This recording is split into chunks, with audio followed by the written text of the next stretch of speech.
No, no, no, no se muera, Shifu, por favor. ¡No estoy muerto, idiota! Es increíble cómo en el fandom están tan traumados con el tema de las muertes que siempre con personajes heridos ya lo están dando por muerto. No, gente, Choso no se ha muerto. Es verdad que lo convirtieron en dona, pero eso no es suficiente para derrotar a un sujeto como él. ¿Acaso se les olvida que no es un humano común y corriente? Es un híbrido, es mitad maldición y mitad humano. Además, también tiene la habilidad de controlar su propia sangre, por lo que puede evitar morirse por desangrado, así que un agujero en su estómago no es nada para él. Asimismo, también tenemos que recordar que si Yuji pudo pelear después de que Mahito le agujereara todo el cuerpo, ¿por qué Choso, siendo su hermano y en teoría teniendo las mismas habilidades físicas, no podría resistir un ataque de estos? Es más, si de verdad se hubiera muerto, primero habríamos tenido una escena emotiva e inspiradora, como ha venido sucediendo con todos los demás personajes que son importantes para el protagonista. Como no hubo flashback ni nada de eso, puedo asegurarles que Choso vivirá un día más. O tal vez solo unas cuantas horas más, depende de cómo esté el ánimo de Sukuna y del propio Gege, ¿no? Recordemos que a él le gusta matar personajes, pero por ahora parece que está un poco tranquilo con esas ansias asesinas. Pero en fin, la idea de este video no es solo hablar sobre la inexistente muerte de Choso, sino también sobre otras cositas que me parecieron lo suficientemente interesantes como para hacer una review del manga, cosa que como muchos ya saben, no suelo hacer con frecuencia. Antes de seguir, quiero aclararles que esto no es un resumen del capítulo o algo por el estilo, simplemente quiero hablar en profundidad sobre ciertas cosas que pueden ser importantes de cara a lo que puede suceder más adelante. Comencemos.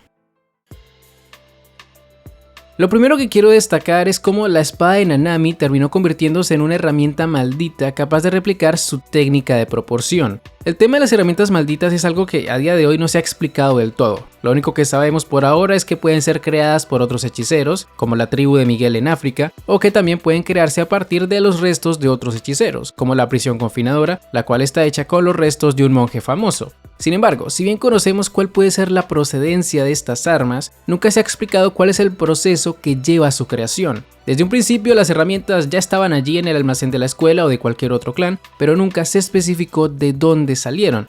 Y creo que lo ocurrido con la espada de Nanami es la clave que necesitábamos para entender cómo consiguen estas armas. Es muy probable que cada herramienta maldita que hemos conocido hasta ahora contenga la técnica maldita de un hechicero que ha muerto en el pasado, de allí que sean tan variadas, valiosas y poderosas. Nanami era un hechicero que combinaba su técnica maldita con la espada. Cada vez que la usaba, la impregnaba con su energía, y lo más probable es que tras tanto tiempo de uso, la espada haya almacenado gran parte de esa energía maldita de Nanami, resultando en la creación de una herramienta capaz de replicar su técnica ritual.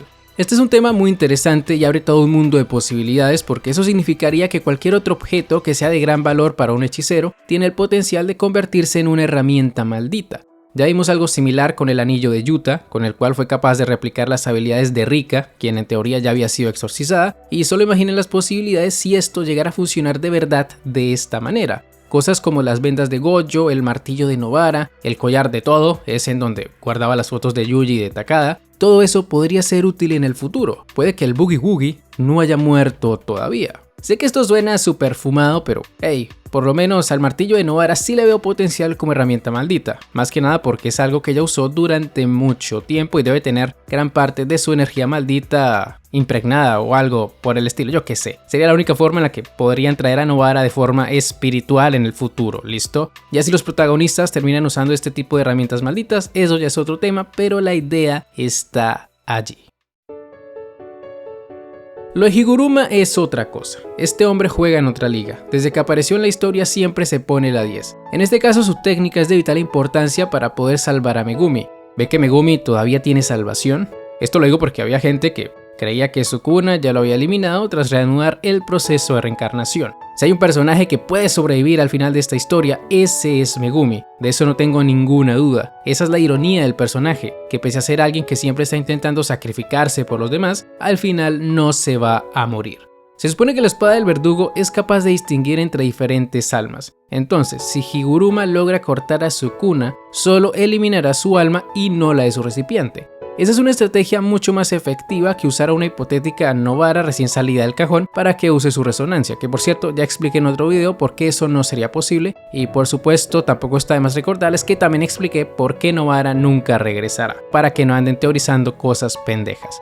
Regresando con Higuruma, me gustó que pese a que es consciente de que probablemente muera contra Sukuna, ya que él no conoce una técnica inversa que lo pueda curar en caso de salir herido, él siente que es su deber ayudar a Itadori y a los demás a pesar de estas condiciones. Esa escena en donde le dice a Itadori que no le pida que no vaya a la batalla es bastante potente, ¿sabes? Desde que le perdonó la vida tras conocer el dolor de su debilidad por no haber podido detener a Sukuna en Shibuya, Higuruma se convirtió en alguien mucho más reflexivo. Siente que su remordimiento por haber asesinado a otros en pos de la justicia no es nada comparado a lo que siente el protagonista. Higuruma sabe que como adulto no puede quedarse de brazos cruzados mientras los demás tratan de salvar el mundo. Es gracias a ese sentido del deber que el propio Higuruma sigue evolucionando en esta pelea. Al principio parecía que no tenía ninguna técnica que le permitiera sobrevivir a los ataques cortantes de Sukuna, pero cuando el Rey de las Maldiciones lo acorraló, para sorpresa de todos, es decir, de nosotros los lectores, porque algo me dice que esto ya estaba planeado por los demás, Higuruma usaría la amplificación de dominio para protegerse. Creo que el plan era ese, hacerle creer a Sukuna que Higuruma era un objetivo fácil, para luego llevarlo hacia un lugar en donde fuera más sencillo cortarlo con la espada del verdugo. Y es importante no confundir la amplificación de dominio con el dominio simple, son dos cosas muy diferentes. El dominio simple te permite eludir el golpe seguro de un dominio mientras mantengas una posición determinada, y la amplificación disminuye considerablemente el impacto de los rituales del enemigo. En este caso le permite a Higuruma neutralizar los cortes de Sukuna, aunque claro, solo funciona contra los cortes comunes y corrientes. Si Sukuna llega a utilizar el corte que es capaz de cortar el espacio, no hay nada que pueda proteger a Higuruma. Y esto último es algo bastante curioso, porque al inicio del capítulo Kusakabe piensa mucho en ello, en por qué Sukuna no utiliza esa técnica contra ellos, así como tampoco se atreve a quemarlos con las mismas llamas con las que eliminó a Yogo Yamajoraga. Tal vez deba cumplir ciertos requisitos antes de usar ese tipo de técnicas, o tal vez, esto ya es una teoría mía, les advierto, de la misma forma en la que la espada de Nanami fue capaz de replicar su técnica, de alguna manera durante los combates, Sukuna absorbe la energía maldita de sus enemigos sin que estos se den cuenta, para luego lanzarles sus propios ataques. Eso tendría sentido, por eso es que no ha vuelto a usar las llamas de Yogo, porque ya no tiene reservas de ese tipo de energía maldita. Podría ser ese el caso, o simplemente no quiere usar esas técnicas en personas que él no considera dignas.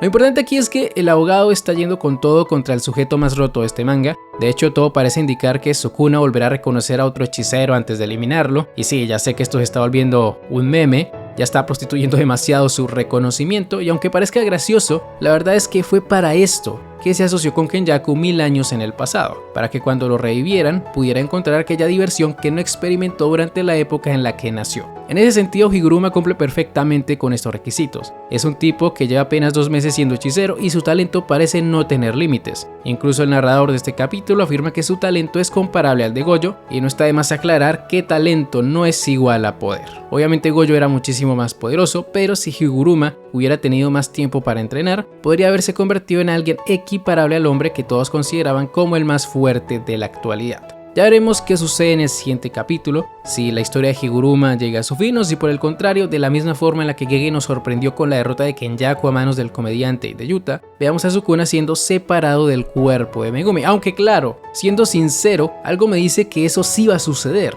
pero a diferencia de lo que creen los protagonistas y los lectores, esto no será para bien. Sukuna sonrió cuando el juez le dio la pena de muerte. Literalmente estaba esperando que le dieran la espada a Higuruma. Y como no es posible que la robe, dado que la espada solo le hace daño a quien fue juzgado, algo me dice que la intención que tiene este personaje es usarla en sí mismo cuando la reencarnación esté cerca de completarse. De esta manera, aunque sea separado del cuerpo de Megumi, renacerá en un cuerpo propio. Por supuesto, sé que la función de la espada del verdugo es eliminar a quien corte, pero estamos hablando de Sukuna, y si ya encontró un vacío legal con el tema de las herramientas malditas, no me extrañaría que se siga saliendo con la suya. A fin de cuentas, parece que en realidad el protagonista de esta historia siempre fue Sukuna.